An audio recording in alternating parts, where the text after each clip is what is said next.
اعوذ باللہ من الشیطان الرجیم بسم اللہ الرحمن الرحیم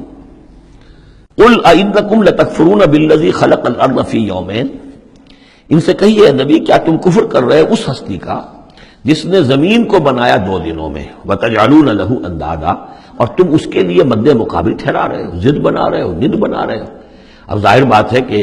حاکم اللہ ہے، اس کے بجائے تم حاکم کسی اور کو مان لو۔ اگر انڈیپینڈنٹ ہے، اگر اللہ کے حکم کے تحت وہ حاکم ہے تو پھر تو وہ خلیفہ ہے، پھر وہ حاکم نہیں ہے، پھر ساورنٹی نہیں ہے اس کی بلکہ خلافت ہے، وہ تو وائس ڈیرنٹ ہے۔